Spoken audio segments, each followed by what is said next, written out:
ಶಿವಾಯ. ಭಾರತ್ ಮಾತಾ ಶಿವಶಕ್ತಿ ಅವತಾರ ಶಿವ ತಂದೆಯ ನೆನಪದಲ್ಲಿ ಓಂ ಪಿತಾಶ್ರೀ ಬ್ರಹ್ಮ ಬಾಬಾರವರ ವಾಣಿ. ಮುರಳಿಯ ದಿನಾಂಕ 6/7/2026. ಪ್ರಾತಃ ಕ್ಲಾಸ್ ರಿವೈಸ್ ಕೋರ್ಸ್ 20/2/2020. ಓಂ ನಮಃ ಶಿವಾಯ. ಮಾಸ್ಟರ್ ಜ್ಞಾನಸಾಗರ ಮಕ್ಕಳೇ, ಶಿವ ಸಂದೇಶವನ್ನು ಇಡೀ ವಿಶ್ವದ ಮೂಲೆ ಮೂಲೆಗೂ ತಲುಪಿಸಬೇಕಾಗಿದೆ. ಬ್ರಹ್ಮಕುಮಾರಿ ಸಂಸ್ಥೆಯು ಬಹಳ ಒಳ್ಳೆಯ ಕಾರ್ಯವನ್ನು ಮಾಡುತ್ತಿದೆ ಎಂಬ ಸಂದೇಶವಂತೂ ತಲುಪಿದೆ. ಆದರೆ ಭಗವಂತನು ಭೂಮಿಯ ಮೇಲೆ ಬಂದಿದ್ದಾನೆ ಎಂಬ ಸಂದೇಶವು ಇನ್ನೂ ತಲುಪಿಲ್ಲ. ಓಂ ನಮಃ ಶಿವಾಯ. ಎಲ್ಲ ಮಕ್ಕಳಿಗೂ ಹೇಳಿ, ಶಿವರಾತ್ರಿಯದ್ದಲ್ಲ ಶಿವ ಜಯಂತಿಯ ಶುಭಾಶಯಗಳು. ಎಲ್ಲರಿಗೂ ಶಿವ ಬಾಬನ ಕಡೆಯಿಂದಲೂ ಮತ್ತು ನಮ್ಮ ಕಡೆಯಿಂದಲೂ ಶುಭಾಶಯಗಳು. ಸರಿ ತಾನೆ? ಶಿವನ ನಿಜವಾದ ತಿಥಿ ತಾರೀಕು ಯಾರಿಗೂ ತಿಳಿದಿಲ್ಲ. ಎಲ್ಲ ಮಕ್ಕಳಿಗೂ ಬಾಪ್ತಾದಾರವರ ನೆನಪು ಪ್ರೀತಿಯನ್ನು ಸಹ ತಿಳಿಸಿ. ಯಾವೆಲ್ಲ ಮಕ್ಕಳು ಸೇವೆಯನ್ನು ಮಾಡುತ್ತಿದ್ದಾರೆಯೋ, 4 ಕಡೆ ತಂದೆಯ ಸಂದೇಶವನ್ನು ನೀಡುತ್ತಿದ್ದಾರೆಯೋ ಆ ಮಕ್ಕಳಿಗೆ ಹೇಳಿ, ಕಡಿಮೆ ಖರ್ಚು ಬಾಲಾನಶೀಲ್, ಅಂದ್ರೆ ಕಡಿಮೆ ಖರ್ಚಿನಲ್ಲಿ ಹೆಚ್ಚಿನ ಲಾಭ. ಖರ್ಚು ಸಹ ಕಡಿಮೆಯಾಗಲಿ ಮತ್ತು ಸಫಲತೆಯೂ ಸಹ ಹೆಚ್ಚಾಗಿ ಸಿಗಲಿ. ಸರಿತಾನೆ? ಬಹಳ ಪ್ರೀತಿಯ ಮಕ್ಕಳಿದ್ದಾರೆ. ಎಲ್ಲರಿಗೂ ನೆನಪು ಪ್ರೀತಿಯನ್ನು ತಿಳಿಸಿ. ಬಹಳ ಪ್ರೀತಿ ಮಕ್ಕಳಿದ್ದಾರೆ. ಮಕ್ಕಳಲ್ಲಿ ಯಾವ ವಿಶೇಷತೆ ಇದೆ? ಬಹಳ ಪ್ರೀತಿಯ ವಿಶೇಷತೆಗಳಿವೆ. ಎಲ್ಲರಿಗೂ ಹೇಳಿ, ವಿಶೇಷತೆಗಳನ್ನು ನೋಡಿ. ಯಾವಾಗ ತಂದೆ ಸಿಕ್ಕಿಬಿಟ್ಟರೋ, ಅಂದರೆ ತಂದೆ ಸಿಕ್ಕ ತಕ್ಷಣವೇ ಯುದ್ಧದ ಮೈದಾನಕ್ಕೆ ಕರೆದುಕೊಂಡು ಬಂದು ಬಿಟ್ಟರು. ನೋಡಿ, ಇದಂತೂ ಅದ್ಭುತವಾದ ನಾಟಕವಾಗಿದೆ. ತಂದೆ ಸಿಕ್ಕರು ಅಂದರೆ ಮಾಯೆಯ ಸುತ್ತುವರಿಯುವಿಕೆ ಕತ್ತರಿಸಲು ಶುರುವಾಯಿತು. ಶಿವನ ಶಕ್ತಿ ಸಿಕ್ಕಿಬಿಟ್ಟಿತ್ತು. ಪ್ರಪಂಚದಲ್ಲಿ ಭಕ್ತಿ ಮಾರ್ಗದಲ್ಲಿ ಭಕ್ತಿ ಮಾಡಿ ಶಿವನ ಶಕ್ತಿಯನ್ನು ಪ್ರಾಪ್ತಿ ಮಾಡಿಕೊಳ್ಳುತ್ತಾರೆ. ನೀವು ಮಕ್ಕಳಿಗೆ ಎಷ್ಟು ಸಹಜ ರೀತಿಯಲ್ಲಿ ಮಾಯೆಯೊಂದಿಗೆ ಹೋರಾಡುವ ಶಕ್ತಿ ಸಿಕ್ಕಿಬಿಡುತ್ತದೆ, ಹೌದಲ್ಲವೇ? ಗುರಿ ಏನಾಗಿದೆ? ಶಿವ ಸಂದೇಶವನ್ನು ಇಡೀ ವಿಶ್ವದ ಮೂಲೆ ಮೂಲೆಗೂ ಕೊಡಬೇಕಾಗಿದೆ. ದೊಡ್ಡ ದೊಡ್ಡ VIP-ಗಳಿಗಂತೂ ತಲುಪಿದೆ. VIP-ಗಳಿಗೇನು ತಲುಪಿದೆ ಗೊತ್ತಾ? ಆ BK ಸಂಸ್ಥೆಯು ಬಹಳ ಒಳ್ಳೆಯ ಕೆಲಸವನ್ನು ಮಾಡುತ್ತಿದೆ ಎಂದು ಈ ಸಂದೇಶವಂತೂ ತಲುಪಿದೆ. ಆದರೆ ಭಗವಂತನು ಬಂದಿದ್ದಾನೆ, ಆ ಪರಮಪಿತನು ಬಂದಿದ್ದಾನೆ, ಆ ಎಲ್ಲ ಆತ್ಮರ ತಂದೆ ರಚಯಿತ ತಂದೆ ಬಂದಿದ್ದಾನೆ, ಆ ಸರ್ವಶಕ್ತಿವಂತನು ಭೂಮಿಯ ಮೇಲೆ ಬಂದಿದ್ದಾನೆ. ಈ ಯಾವ ಸಂದೇಶವಿದೆಯೋ ಇದು ಇನ್ನೂ ತಲುಪಿಲ್ಲ. ಮಕ್ಕಳು ಪ್ರಯತ್ನ ಮಾಡಿ. ನಿಮ್ಮನ್ನು ನೀವು ಕಡಿಮೆ ಪ್ರತ್ಯಕ್ಷ ಮಾಡಿ ಮತ್ತು ತಂದೆಯನ್ನು ಹೆಚ್ಚಾಗಿ ಪ್ರತ್ಯಕ್ಷ ಮಾಡಿರಿ. ಏನು ಮಾಡಬೇಕು ಹೇಳಿ? ಶಿವ ಬಾಬಾರವರನ್ನು ಪ್ರತ್ಯಕ್ಷ ಮಾಡಬೇಕು. ನಮ್ಮ ಮಧುರ ಪ್ರೀತಿಯ ಬಾಬಾ ಎಷ್ಟು ಪ್ರೀತಿಯ ಬಾಬಾ ಆಗಿದ್ದಾರೆ, ಎಷ್ಟು ಮಧುರ ಬಾಬಾ ಆಗಿದ್ದಾರೆ. ಬಾಬಾ ಹೇಗಿದ್ದಾರೆಂದರೆ, ಯಾರೇ ಎಂತಹದ್ದೇ ಪಾಪಕರ್ಮವನ್ನು ಮಾಡಿ ತಂದೆಯ ಮುಂದೆ ಬಂದು ಕುಳಿತುಕೊಂಡರೂ ನಮ್ಮ ಬಾಬಾ ಅಷ್ಟು ಮಧುರವಾಗಿದ್ದಾರೆ. ಅವರಿಗೆ ನೀವು ಈ ಪಾಪಕರ್ಮ ಮಾಡಿದ್ದೀರಿ ಎಂದು ಹೇಳುವುದಿಲ್ಲ. ಆದರೂ ಏನು ಹೇಳುತ್ತಾರೆ? ಮಧುರ ಮಕ್ಕಳೇ, ನೀವು ನನ್ನವರಾಗಿದ್ದೀರಿ. ಏನೋ ಹೇಳುತ್ತಾರೆ? ನೀವು ನನ್ನವರಾಗಿದ್ದೀರಿ, ಹೀಗೆ ಹೇಳುತ್ತಾರೆ. ಇಷ್ಟು ಪ್ರೀತಿಯ ಬಾಬಾ ಬೇರೆ ಎಲ್ಲಿ ಸಿಗುತ್ತಾರೆ? ಆದರೆ ತಂದೆಯ ಬಹಳ ಅದ್ಭುತವಾದ ಆಟವಾಗಿದೆ, ಅದ್ಭುತವಾದ ನಾಟಕವಾಗಿದೆ. ತಂದೆ ಏನು ಹೇಳುತ್ತಾರೆ? ಮಕ್ಕಳೇ, ಕರ್ಮ ಮಾಡುತ್ತಾ ನನ್ನನ್ನು ನೆನಪು ಮಾಡಿರಿ. ತಂದೆ ಬಂದಿರುವುದು ಪತಿತರನ್ನು ಪಾವನರನ್ನಾಗಿ ಮಾಡಲು. ಅಷ್ಟೇ ಮಕ್ಕಳ ಸಂದೇಶವಾಗಿದೆ. 4 ಕಡೆಯಿಂದ ಈಗ ಸ್ವಲ್ಪ VIP-ಗಳ ಕಡೆಯಿಂದ ನಿಮ್ಮ ಬುದ್ಧಿಯೋಗವನ್ನು ತೆಗೆದು ಬಡವರ ಕಡೆ ತಿರುಗಿಸಿ. ಬಾಬಾ ಯಾರು? ಬಡವರ ಬಂಧು. ಏನು ಹೇಳುತ್ತಾರೆ? ಬಡವರ ಬಂಧು. ಯಾರು ಮಕ್ಕಳಿದ್ದಾರೆಯೋ ಅವರಿಗೆ ಸಂದೇಶವನ್ನು ಕೊಡಿ. ಶಿವನ ಸಂದೇಶ. ನೀವು ಮಕ್ಕಳು ಶಿವ ಪರಮಪಿತ ಪರಮಾತ್ಮನ ಮಕ್ಕಳಾಗಿದ್ದೀರಿ.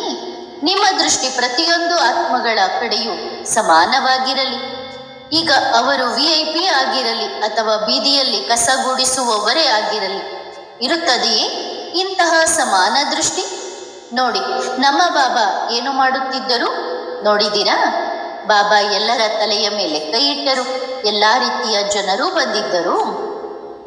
ಯಾರು ಮಡಿಲಲ್ಲಿ ತಲೆ ಇಡುತ್ತಿದ್ದಾರೆ, ಯಾರು ಎಷ್ಟು ದಿನಗಳವರೆಗೆ ಸ್ನಾನವನ್ನೂ ಸಹ ಮಾಡಿರಲಿಲ್ಲ. ನೋಡಿ, ಪ್ರಪಂಚದಲ್ಲಿ ಒಂದೊಳ್ಳೆ ಬ್ರಾಹ್ಮಣ ಮಕ್ಕಳಲ್ಲಿ ಹೇಳಿದ್ದಾರೆ, ಅರೆ ಬಾಬಾ ಹೀಗೆ ಹೇಗೆ ಮಾಡುವುದು? ಹಾಗಾದರೆ ಇವರು ಬಾಬಾ ಅಲ್ಲ, ಹಾಗಾದರೆ ಇವರು ಬಾಬಾ ಅಲ್ಲವೇ ಅಲ್ಲ ಅಂದ್ರೆ ಎಲ್ಲರ ತಲೆ ಮೇಲೆ ಬಾಬಾ ಕೈ ಇಡ್ತಿದ್ದಾರೆ, ಎಲ್ಲರನ್ನು ಭೇಟಿ ಮಾಡ್ತಿದ್ದಾರೆ ಅಂದ್ರೆ ಇವ್ರು ಬಾಬಾನೇ ಅಲ್ವೇ ಅಲ್ಲ ಅಂತ ಹೇಳ್ತಾರೆ. ಇದು ಬಹಳ ಅದ್ಭುತವಾದ ಮಾತಾಗಿದೆ. ಅಂದರೆ ಏನಾಗುತ್ತದೆ ಹಾಗಾದರೆ? ಅಂದರೆ ಯಾರು ಸ್ನಾನ ಮಾಡಿಲ್ಲವೋ ಅವರು ತಂದೆಯ ಮಗುವಲ್ಲವೇ ಆಗಿದ್ದಾರೆ. ಯಾವಾಗ ಅವರಿಗೆ ನಾವು ಸ್ನಾನ ಮಾಡಬೇಕು ಎಂಬಷ್ಟು ತಿಳುವಳಿಕೆ ಇಲ್ಲವೋ, ಈಗ ಬಾಬಾ ಹೋಗಿ ಮೊದಲು ಸ್ನಾನ ಮಾಡಿಕೊಂಡು ಬನ್ನಿ, ಆಮೇಲೆ ನಾನು ನಿಮ್ಮ ಮೇಲೆ ಕೈ ಇಡುತ್ತೇನೆ ಎಂದು ಹೇಳುತ್ತಾರೆಯೇ? ಒಂದು ವೇಳೆ ಯಾರಾದರೂ ಹಾಗೆ ಹೇಳಿದರೆ ಅವರು ಭಗವಂತನಾಗಲು ಸಾಧ್ಯವಿಲ್ಲ. ಅವರಂತೂ ಮತ್ತೆ ಯಾರಾದರೂ ಗುರು ಗೋಸಾಯಿ ಅಥವಾ ಬೇರೆ ಯಾವುದಾದರೂ ಆತ್ಮಗಳಾಗಿರುತ್ತಾರೆ. ಆದರೆ ಆ ಮಕ್ಕಳ ತಲೆಯ ಮೇಲೆ ತಂದೆ ಬಹಳ ಪ್ರೀತಿಯಿಂದ ಕೈಯಾಡಿಸಿದರು. ಏಕರಸ ಸ್ಥಿತಿ, ಅಷ್ಟು ಪ್ರೀತಿಯಿಂದ ನೋಡಿದರು.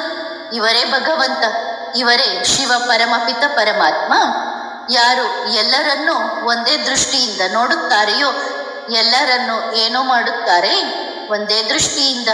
ಅದನ್ನು ತೋರಿಸಿ, ಅದನ್ನು ಮಾಡಿದ್ದು ತೆಗೆದಿದ್ದು ವಿಡಿಯೋ ಮಾಡುವುದು, ವಿಡಿಯೋ ನೋಡುತ್ತಾರೆ. ಎಲ್ಲರಿಗೂ ತೋರಿಸಿ ಅರ್ಥವಾಗಲಿ. ಖಂಡಿತ ಯಾರಾದರೂ ನೋಡಿ ಹೇಳುತ್ತಾರೆ ಇದು ಸಾಧ್ಯವಿಲ್ಲ ಎಂದು ನೇರವಾದ ಶಬ್ದಗಳಲ್ಲಿ ಹೇಳುತ್ತಾರೆ. ಇದೇ ತಾನೇ ಭಕ್ತಿ ಮಾರ್ಗ, ಇದೇ ತಾನೇ ಗಾಯನವಾಗಿದೆ.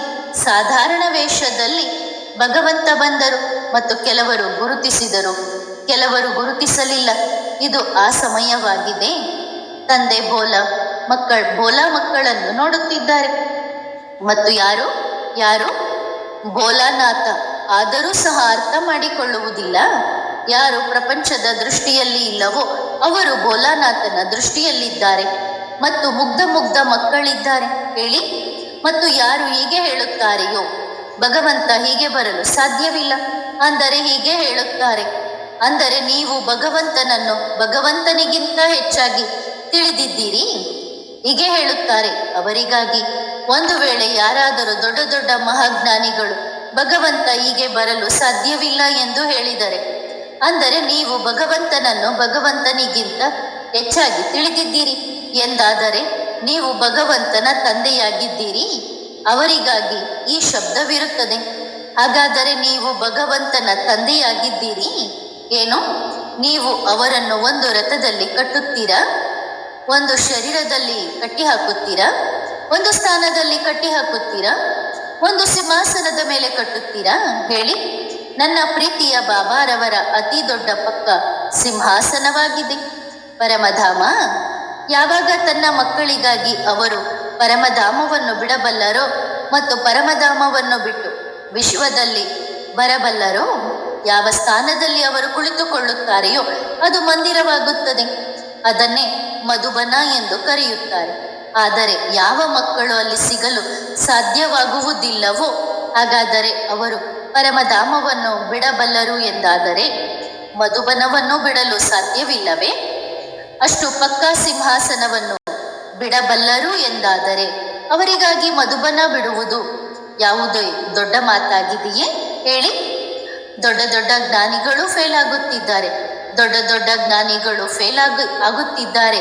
ಯಾರು ಭಗವಂತ ಬರಲು ಸಾಧ್ಯವಿಲ್ಲ ಎಂದು ಹೇಳುತ್ತಾರೆಯೋ ಇಂತಹ ಚಮತ್ಕಾರವಾಗುತ್ತದೆ ಈಗ ಮುಂಬರುವ ಸಮಯದಲ್ಲಿ. ಆದ್ದರಿಂದ ಜ್ಞಾನಿಗಳಿಗೆ ಹೇಳಿ ತಮ್ಮ ಮಾತನ್ನು ಯೋಚಿಸಿ ಅರ್ಥ ಮಾಡಿಕೊಂಡು ಮಾತನಾಡಲಿ. ಏಕೆಂದರೆ ನಿಮ್ಮ ಮಾತು ಇಡೀ ಸಂಸಾರ ಕೇಳುತ್ತದೆ. ಭಗವಂತನಂತೂ ಮಂದಿರಕ್ಕೂ ಹೋಗುತ್ತಾರೆ, ನಾಳೆ ಪ್ರತಿಯೊಂದು ಮಂದಿರದಲ್ಲಿಯೂ ಇರುತ್ತಾರೆ, ಒಂದೇ ಸಮಯದಲ್ಲಿ ಇರುತ್ತಾರೆ ಮತ್ತು ಪ್ರತಿಯೊಂದು ಮಂದಿರದಲ್ಲಿಯೂ ಇರುತ್ತಾರೆ. ಈಗ ಹೇಳಿ, ತಡೆದು ತೋರಿಸಲಿ. ಬಾಬಾ ಒಂದೇ ಸಮಯದಲ್ಲಿ ಅನೇಕ ಸ್ಥಾನಗಳಲ್ಲಿ, ಇದು ಅವರ ಶಕ್ತಿಯಾಗಿದೆ. ಅವರು ದೇಶದಲ್ಲಿಯೂ ಇರುತ್ತಾರೆ, ವಿದೇಶದಲ್ಲಿಯೂ ಇರುತ್ತಾರೆ. ಇದರ ಅರ್ಥ ಅವರು ಸರ್ವವ್ಯಾಪಿಯಾಗಿದ್ದಾರೆ ಎಂದಲ್ಲ. ಆ ಪವರ್ ಅಂತಹದ್ದಾಗಿದೆ ಸಹೋದರರೇ. ಒಂದು ಸೆಕೆಂಡಿನಲ್ಲಿ 4 ಕಡೆಯಿಂದ ಒಂದು ಸೆಕೆಂಡಿನಲ್ಲಿ ಹೇಗೆ ಹೇಗೆ ಯೋಚಿಸುತ್ತೀರೋ ಬುದ್ಧಿಯನ್ನು ಉಪಯೋಗಿಸಿ. ಸೂರ್ಯನಿದ್ದಾನೆ ತಾನೇ, ಒಬ್ಬನೇ ಆಗಿದ್ದಾನೆ. ಆದರೆ ಯಾರಿಗೆ ಬೆಳಕನ್ನು ಕೊಡುತ್ತಾನೆ? ಇಡೀ ಸಂಸಾರಕ್ಕೆ. ನಿಮ್ಮ ಮನೆಯಲ್ಲಿ ಬೆಳಕು ಬರುತ್ತಿದೆ, ಹಾಗಾದರೆ ನೀವು ಇಡೀ ಸೂರ್ಯ ನಿಮ್ಮ ಮನೆಯಲ್ಲಿದ್ದಾನೆ ಎಂದು ಹೇಳುತ್ತೀರಾ? ನಿಮ್ಮ ಮನೆಗೆ ಸೂರ್ಯ ಬಂದು ಬಿಟ್ಟನೆ ತಂದೆ ಒಂದು ಸ್ಥಾನದಲ್ಲಿದ್ದುಕೊಂಡು ಎಲ್ಲಾ ಕಡೆಯೂ ಇದ್ದಾರೆ. ತಂದೆ ಒಂದು ಸ್ಥಾನದಲ್ಲಿದ್ದುಕೊಂಡು ಎಲ್ಲಾ ಕಡೆಯೂ ಇದ್ದಾರೆ. ತಂದೆಯ ಶಕ್ತಿಗಳನ್ನು ಗುರುತಿಸಿ, ಅವರ ನಿಜ ಸ್ವರೂಪವನ್ನು ಗುರುತಿಸಿ, ಒಂದು ವೇಳೆ ಅರ್ಥವಾಗದಿದ್ದರೆ ಮತ್ತೊಮ್ಮೆ ಗೀತೆಯನ್ನು ತೆಗೆದು ಓದಲು ಶುರು ಮಾಡಿ, ಮತ್ತೊಮ್ಮೆ ಭಾಗವತನ್ನು ಓದಲು ಶುರು ಮಾಡಿ. ಒಂದು ವೇಳೆ ಅವರು ಗುರುತಿಗೆ ಬರದಿದ್ದರೆ, ತಂದೆಯನ್ನು ಇಷ್ಟೇ ಸ್ಥಾನದಲ್ಲಿ ಗೋಳಾದಲ್ಲಿ ಕಟ್ಟಿದ್ದೀರಿ ತಾನೇ. ಯಾವ ಮಣಿ ಜಾರುತ್ತದೆಯೋ ಅದನ್ನು ಹೇಳಿ ಹಿಡಿಯುತ್ತೀರಾ? ಎಲ್ಲಿ ಹಿಡಿಯುತ್ತೀರಾ? ಆ ಮಣಿಯೇ ಅಂತಹದ್ದಾಗಿದೆ, ಸಂಪೂರ್ಣ ನುಣುಪಾಗಿದೆ. ಹೇಗೆ ಪಾದರಸ ಇರುತ್ತದೆಯೇ? ಪಾದರಸ ನೋಡಿದ್ದೀರಾ? ಪಾದರಸವನ್ನು ಹಿಡಿಯುತ್ತೀರಾ? ಪಾದರಸವನ್ನು ಹಿಡಿದು ತೋರಿಸಿ. ಹೀಗೆ ಇಡುತ್ತೀರಾ? ಪಾದರಸ ಜಾರಿ ಬಿಡುತ್ತದೆ. ಆದ್ದರಿಂದ ಈ ತಂದೆಯ ನೆನಪು ಏನಿದೆಯೋ ಅದು ಪಾದರಸವಾಗಿದೆ. ತಂದೆ ಸ್ವತಃ ಪಾದರಸವಾಗಿದ್ದಾರೆ. ಯಾವಾಗ ತಂದೆಯ ನೆನಪು ಪಾದರಸವಾಗಿದೆಯೋ ಆಗ ತಂದೆಯೂ ಸಹ ಪಾದರಸವಾಗಿದ್ದಾರೆ. ಯಾವಾಗ ನೆನಪು ಪಾದರಸವಾಗಿದೆಯೋ ಆಗ ತಂದೆಯೂ ಸಹ ಪಾದರಸವಾಗಿದ್ದಾರೆ ತಾನೇ. ಏನಾಗಿದೆ? ಪಾದರಸವೇ ಆಗಿದ್ದಾರೆ ಅವರು. ಯಾವಾಗ ನೆನಪು ಪಾದರಸವಾಗಿದೆಯೋ ಆಗ ಅವರು ಏನಾಗಿರುತ್ತಾರೆ? ಅವರು ಅತಿ ದೊಡ್ಡ ಪಾದರಸವಾಗಿರುತ್ತಾರೆ. ಯಾರು ಒತ್ತುವ ಪ್ರಯತ್ನ ಮಾಡುತ್ತಾರೆಯೋ ಆಗ ಹೊರಟು ಹೋಗುತ್ತದೆ. ಅಂದರೆ ಗಟ್ಟಿಯಾಗಿ ಬಿಗಿ ಹಿಡಿಲಿಕ್ಕೆ ಪ್ರಯತ್ನ ಮಾಡ್ತಾರೋ ಆಗ ಅವರು ಹೊರಟು ಹೋಗುತ್ತಾರೆ. ಹೌದು, ಕೈಯಿಂದ ಜಾರಿ ಬಿಡುತ್ತದೆ. ಇದು ತಂದೆಯ ಪ್ರೀತಿಯಾಗಿದೆ. ಪಾದರಸಕ್ಕೆ ಹೇಳುತ್ತಾರೆ, ಪಾದರಸ ಕೇವಲ ಒಂದು ಮಧುಬನದಲ್ಲಿಯೇ ಬರುತ್ತದೆ.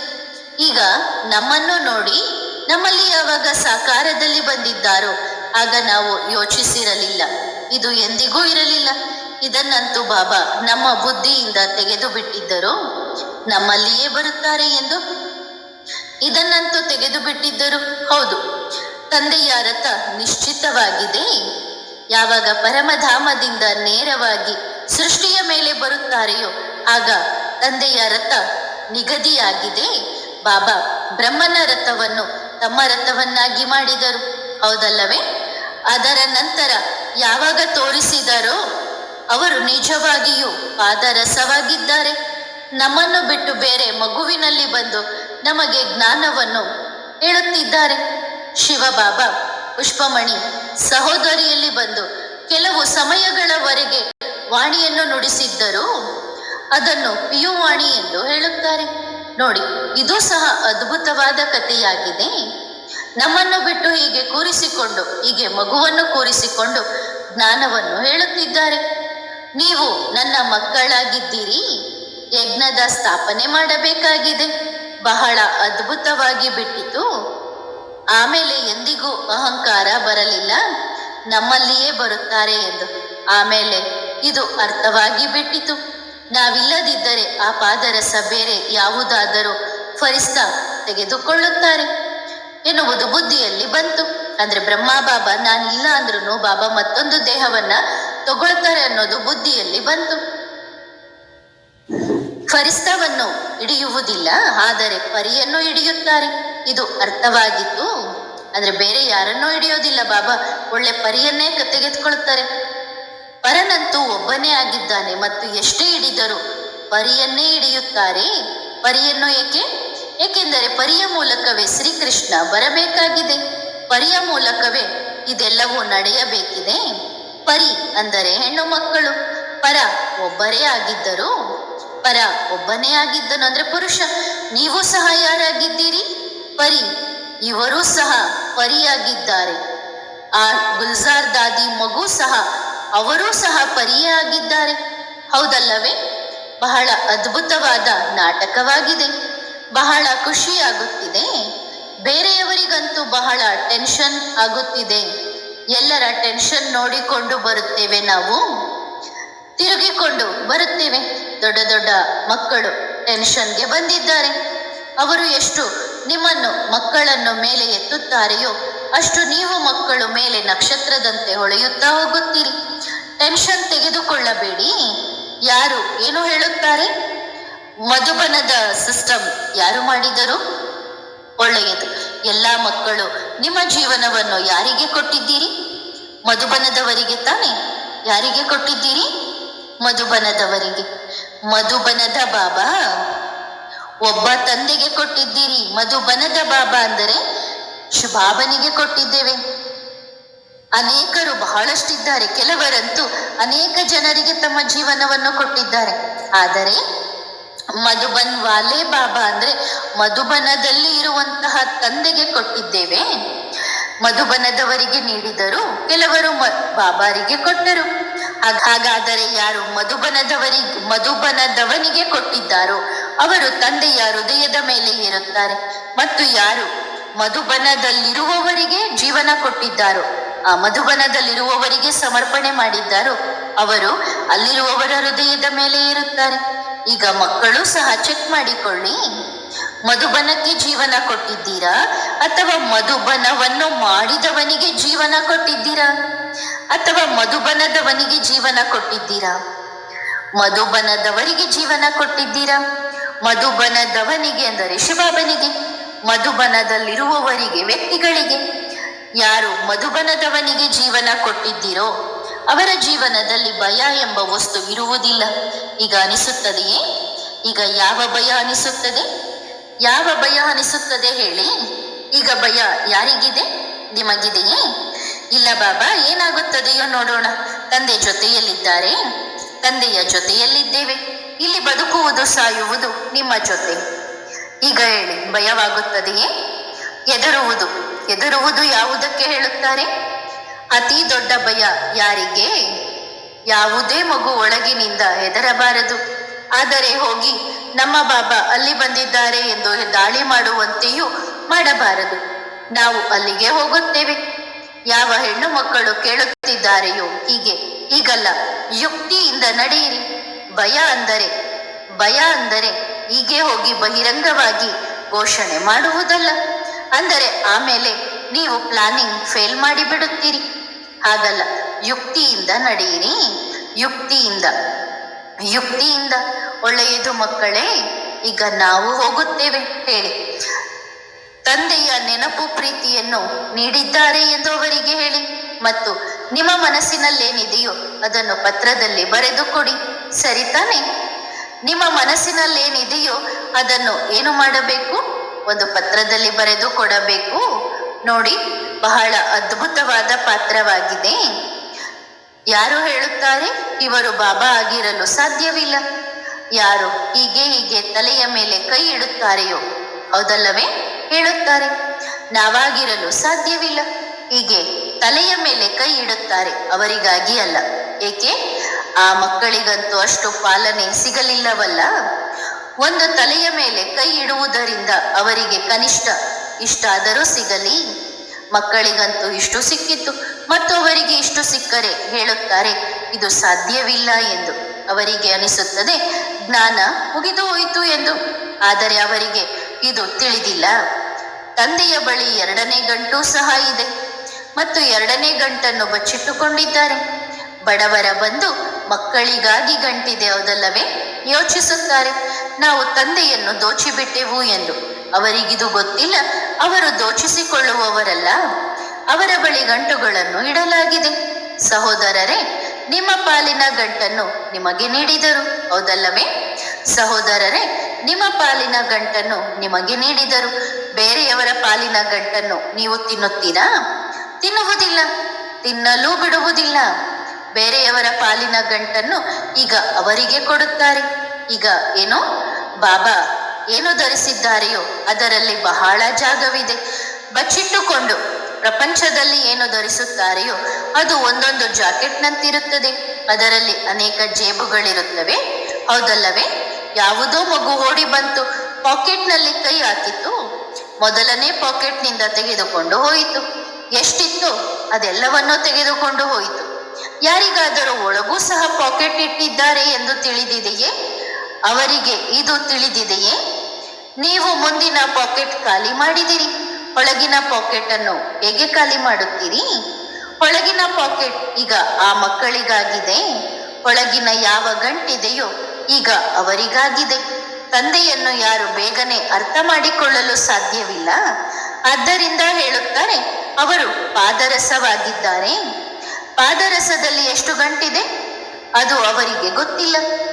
ನಿನ್ನ ಗತಿ ಮತಿ ನೀನೇ ಬಲ್ಲೆ ಬಾಬಾ ಎಂದು ಏನು ಶಾಸ್ತ್ರಗಳಲ್ಲಿ ಬರೆಯಲಾಗಿದೆಯೋ ಎಷ್ಟು ಬಾರಿ ಹೇಳಿದ್ದಾರೆ ತಂದೆಯ ಗತಿಮತಿ.